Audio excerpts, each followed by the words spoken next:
성경 봉독하겠습니다. 누가복음 2장입니다. 8절부터 14절까지 말씀입니다.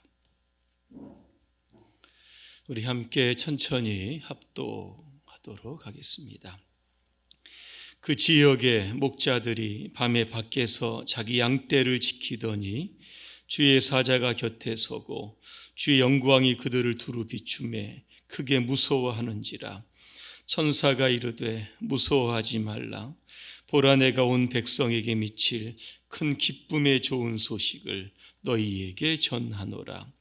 오늘 다윗의 동네에 너희를 위하여 구주가 나셨으니 곧 그리스도 주시니라. 너희가 가서 강보에 쌓여 구유에 누워있는 아기를 보리니 이것이 너희에게 표적이니라 하더니 호련히 수많은 천군이 그 천사와 함께 하나님을 찬송하여 이르되 지극히 높은 곳에서는 하나님께 영광이요 땅에서는 하나님이 기뻐하신 사람들 중에 평화로다 하니라. 아멘. 기쁨의 성탄절이라고 하는 주제로 잠시 말씀을 드리겠습니다. 전에 같았으면 이 자리에 많은 성도들이 함께 모여서 주님의 탄생을 기뻐하고 축하했을 텐데 이 코로나19로 인해서 비대면으로 예배를 드리고 있습니다. 이 시간과 가정에서 온라인으로 실시간을 드리는 모든 분들에게 성탄의 기쁨과 평화가 가득하시기를 주님의 이름으로 축원합니다. 올해는 코로나19 팬데믹 속에서 전 세계가 유례없는 희생을 치렀습니다. 그러나 인류는 패배하지 않았습니다. 왜냐하면 백신을 개발했기 때문입니다. 내년은 일상으로 돌아갈 수 있다는 희망이 이 암울한 해의 끝자락에서 선물처럼 도착을 했습니다. 현재 영국, 캐나다, 미국, 이스라엘에서 백신 접종이 시작이 되었습니다. 근데 백신을 접종했다고 안심할 단계는 아닙니다. 왜냐하면 이 집단 면역을 통해서 사람 간 코로나19 전염이 억제되는 단계에 도달하려고 하면 앞으로도 수개월이 걸릴 전망입니다. 우리나라는 내년 2월, 3월 안에 백신 접종이 시작된다고 합니다. 그때까지 연말연시 모임 여러분 자제해 주시고 마스크를 착용해 주시기를 부탁을 드립니다. 저는 코로나19로부터 세계를 구한 백신 부부의 이야기로 오늘 설교를 좀 시작하려고 합니다.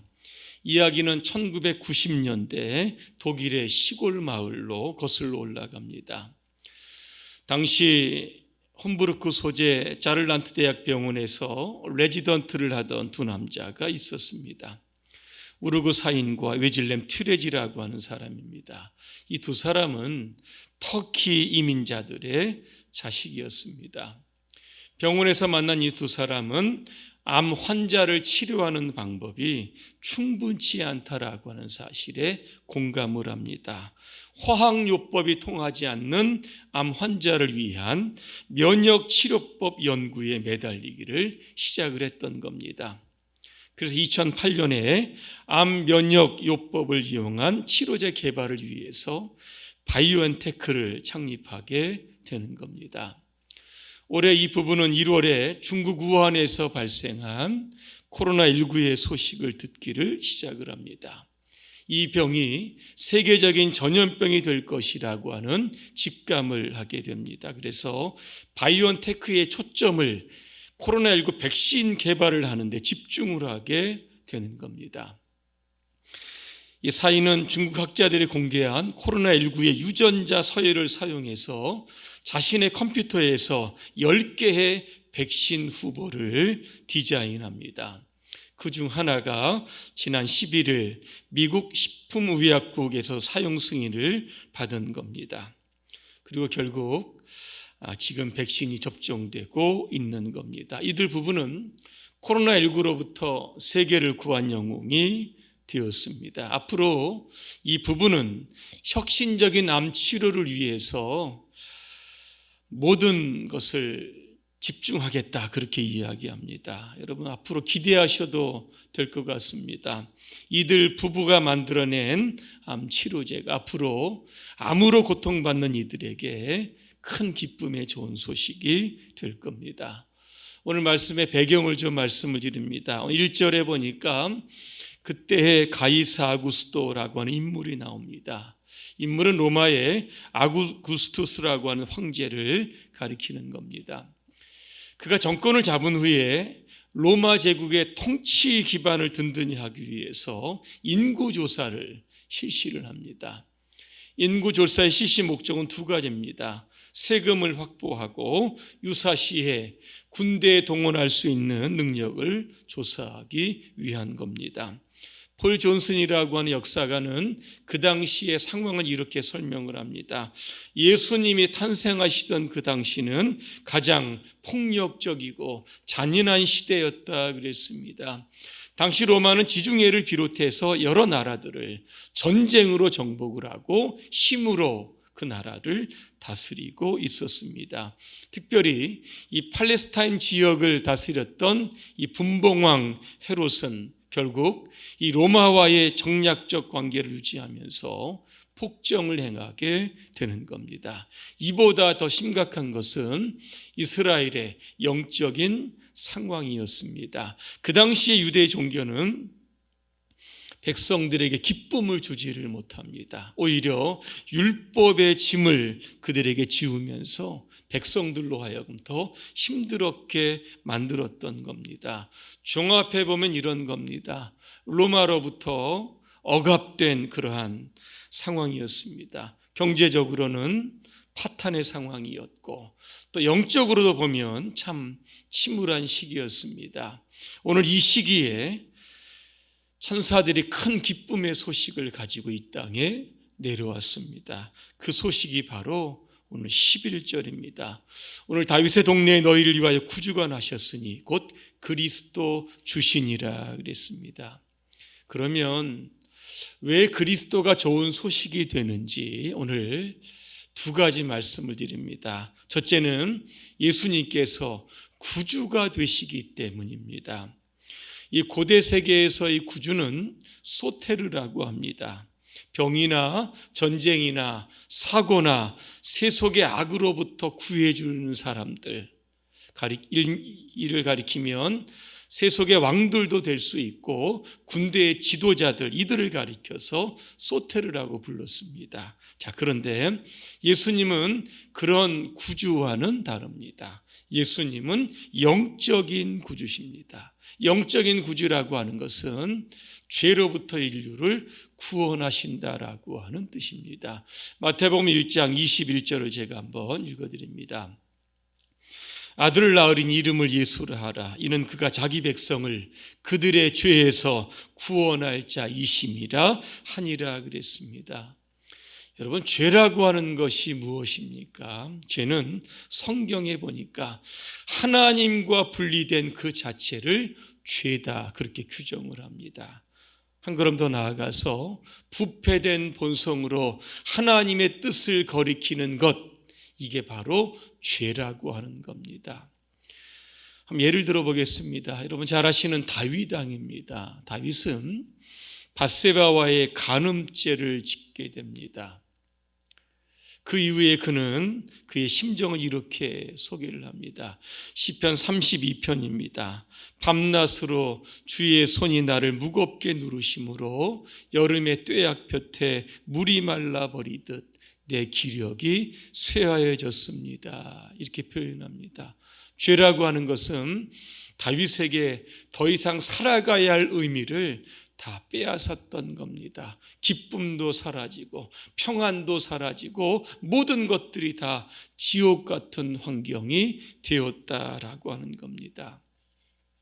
구약에서는 이 죄의 문제를 해결하기 위해서 매번 짐승을 잡아야만 했습니다. 그런데 신약에서는 예수님께서 십자가에서 화목제물이 되어 주신 겁니다. 단번에 우리의 죄를 용서해 주신 겁니다. 성탄절은 어떤 날입니까? 죄로부터 우리를 구원하시기 위해서 아기 예수님이 이 땅에 오신 날입니다. 더 구체적으로 이야기하면 성탄절은 우리의 영혼이 자유를 되찾은 날입니다. 시편 32편 1절에 보니까 이런 말씀이 있습니다. 허물의 사함을 받고 자신의 죄가 가려진 자는 복이 있도다 그랬습니다. 여기 복이라고 하는 것은 아쉬레라고 하는 뜻인데 다른 사람들을 축하해 줄 때 쓰는 말입니다. 당신 정말 기쁘십니다. 얼마나 행복하십니까? 이때 사용되는 단어가 바로 이 복이라고 하는 단어입니다. 우리가 죄의 문제를 해결하게 되면 이 땅에서 가장 행복한 사람으로 살아가게 된다라고 하는 뜻입니다. 국민일보의 겨자씨란에 보니까 비누 같은 예수님이라고 하는 글이 있어서 소개해 드리려고 합니다. 이 비누는 계면 활성제의 일종입니다. 이 계면이라고 하는 뜻을 보니까 섞이지 않은 액체 간의 경계를 뜻하는 겁니다. 그런데 비누는 이 계면을 활성화시키는 겁니다. 그래서 서로 섞이게 하는 역할을 하는 겁니다. 그래서 비누는 기름기를 가진 때와 물이 잘 섞여서 때를 물로 잘 씻어내 주는 겁니다. 이 비누의 원리를 보면 예수님의 십자가가 생각이 납니다. 우리 여러분 죄를 무엇으로 여러분 다 씻겨내겠습니까? 바로 예수님의 보혈의 피입니다. 그 피가 오늘 우리를 깨끗이 씻어주고 오늘 우리를 하나님의 거룩한 백성으로 만들게 해 주시는 겁니다. 이번 성탄절에 여러분 아기 예수님을 보면서 비누 같은 예수님을 묵상하시기를 바랍니다. 죄인을 의인으로 만드시는 구주 예수님을 보시기를 주님의 이름으로 축복합니다. 그리하여 여러분의 심령에 주님이 주시는 기쁨이 충만하시기를 주님의 이름으로 축복합니다. 또 한 가지, 왜 예수 그리스도가 기쁨의 소식이 됩니까? 두 번째는 예수님께서 평화의 왕이 되시기 때문입니다. 에덴 동산에서 아담과 하와가 죄를 짓고 난 이후의 세상은 갈등과 싸움의 역사였습니다. 그 싸움의 중심에는 항상 욕심이 있었습니다. 욕심이 있는 사람들은 자기 중심적으로 이기적으로 세상을 살아갑니다. 이런 욕심의 충돌로 인해서 인류는 끊임없이 대립해 왔던 겁니다. 오늘 누가복음 2장 7절을 한번 제가 읽어드립니다. 첫 아들을 낳아 강보로 싸서 구유에 누웠으니 이는 여관에 있을 곳이 없음이라 그랬습니다. 이 만삭의 마리아가 해산할 곳을 찾아서 베들레헴의 그 추운 거리를 지금 떠돌고 있습니다. 그런데 누구 하나 이 마리아를 위해서 빈방을 내어주는 사람이 없다는 겁니다. 예수님의 탄생은 얼마나 춥고 외로우셨을까를 한번 생각해 봅니다. 오늘 우리 사회가 2000년 전에 이 베들레헴의 거리, 그 사람들을 그대로 담고 있지는 않은지를 한번 돌아보아야만 합니다. 약자에 대한 배려가 있는지, 춥고 외로운 자에 대한 관심이 있는지를 살펴보아야만 하는 겁니다. 지난 수요일 변창흡 국토부 장관 후보자에 대한 인사청문회가 있었습니다. 변 후보자는 2016년입니다. 서울 주택도시공사 사장으로 있을 때 구의역 사고에 대해서 이렇게 언급을 합니다. 하나하나 놓고 보면 서울시 산하 메트로로부터 위탁받은 업체 직원이 실수로 죽은 겁니다. 사실 아무것도 아닌데 걔가 조금만 신경 썼더라면 아무 일도 없었던 것처럼 될 수 있었다. 이런 발언을 했습니다. 이 구의역에서 스크린도어를 수리하며 숨진 김모 씨는 그 당시 19살입니다. 그가 죽고 난 이후에 그의 가방을 보니까 일회용 젓가락과 컵라면 여러 가지 장비들이 좀 들어있었다고 합니다. 밥 먹을 시간도 없이 오직 일에만 열중했던 사람입니다. 그런데 그 청년에 대한 어떤 사과도 없이 그런 사람들이 이렇게 평가한다라고 하는 것 자체가 과연 장관으로서의 자격이 있는가 저는 의심이 됩니다. 또한 그는 공공임대주택 쉐어하우스의 공유식당 개념을 언급을 합니다. 이렇게 이야기합니다.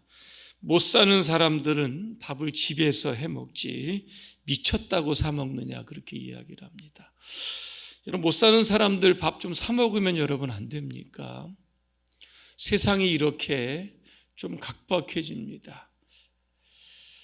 그러면 이 땅의 교회는 어떨까를 한번 생각해 봅니다. 어떤 분은 교회의 상징은 화려한 성찬기가 아니라 대야와 수건이어야 한다, 그렇게 이야기를 합니다. 저는 여기에서 두 가지를 더 보태려고 합니다. 강보와 구유입니다. 이 강보라고 하는 것은 천, 헝겊조가리, 직물, 행주, 걸레라고 하는 뜻입니다. 우리말로 이야기하면 포대기입니다. 이 구유라고 하는 것은 짐승들의 밥 먹는 통입니다. 밥그릇이라고 하는 뜻인데 한국말로 이야기하면 여물통입니다. 이 포대기는 천조가리입니다. 예수님께서 그 당시 입으셨던 옷입니다. 여물통은 예수님께서 누우셨던 가장 낮은 자리고 냄새나는 자리입니다. 그런데 이 땅의 교회는 화려한 담요를 덮습니다. 자꾸 대형화되려고 하고 크게 되려고 하고 높아지려고 하는 그러한 성향들을 여러분 보이고 있다는 겁니다. 저는 이 땅의 교회들이 여물통이 되었으면 좋겠습니다. 포대기로 교회의 옷을 좀 입었으면 좋겠습니다. 그리고 아기 예수님이 누우신 그 낮은 자리에서 누가 있는지 한번 주변을 한번 돌아보았으면 좋겠습니다. 지금도 거리를 떠도는 노숙인들이 있습니다. 거리를 방황하는 청소년들도 있습니다. 외로움 속에 방치된 노인들도 있습니다. 병상에 있는 이들도 있고 이주 노동자들도 있고 북녘의 동포들도 있고 기아에 직면한 가난한 사람들이 전 세계에 여러분 널려 있습니다. 이들에게 우리는 관심을 가져야 하고 이들에게 우리는 무언가를 줄 수 있어야만 하는 겁니다. 왜? 그곳에 주님이 계시기 때문에 그런 겁니다. 망가진 세상을 치유하기 위하여라고 하는 책이 있는데 이 책에 나오는 내용을 조금 소개해 드리려고 합니다. 매주 금요일 새벽이면 네미로프라고 하는 랍비가 사라집니다. 회당에도 없고 학교에도 없고 집에도 없었습니다. 그래서 어느 날 한 사람이 이 랍비를 찾아옵니다. 랍비가 없는 것을 확인하고 사람들에게 한번 물어봅니다. 랍비가 지금 어디에 있습니까? 이렇게 물어보니까 사람들은 이구동성으로 이렇게 이야기합니다. 하늘이 아니면 어디 계시겠습니까? 마을 사람들은 평화와 음식과 건강이 필요했고 이 때문에 랍비는 하늘에 올라가서 마을 사람들을 위해서 기도하고 있다는 겁니다. 그 말에 깊은 감명을 받은 그는 랍비의 행적을 한번 추적해 보기로 했습니다. 그래서 목요일 밤에 랍비의 집에 몰래 잠적을 합니다.